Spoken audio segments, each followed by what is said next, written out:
Kisah seorang penjual layangan sambil membawa anaknya yang depresi di kota Bandung, Jawa Barat viral di media sosial. Cerita itu berasal dari seorang ayah bernama Engkus. Sehari-hari Engkus berkeliling jualan layangan.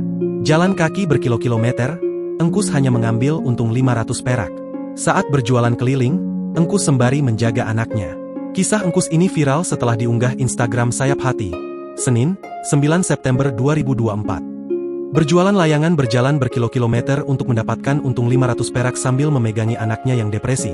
Tulis keterangan Sayap Hati, dikutip Tribun Jabar, Selasa, 10 September 2024. Kondisi Engkus pun juga cukup memilukan.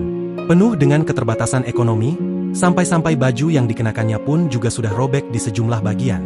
Kisah sedih di kota Bandung.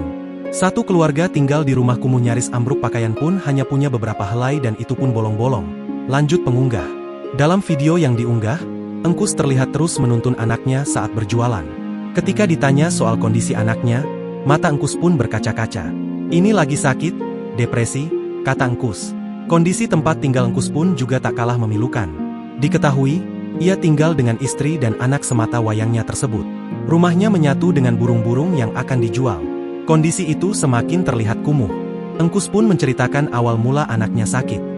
Ternyata kondisi anaknya itu bermula dari sakit panas yang tidak kunjung dibawa berobat karena terkendala biaya.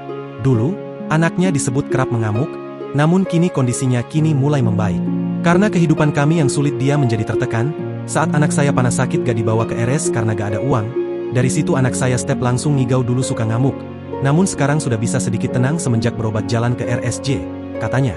Engkus juga bercerita penghasilannya tidak menentu. Selain jualan layangan, ia pun terkadang menjual burung keliling. Kisah Engkus ini pun menuai simpati warganet. Tak sedikit warganet yang mengaku ingin berdonasi untuk Engkus dan keluarganya. Download Tribun X sekarang. Menghadirkan lokal menjadi Indonesia.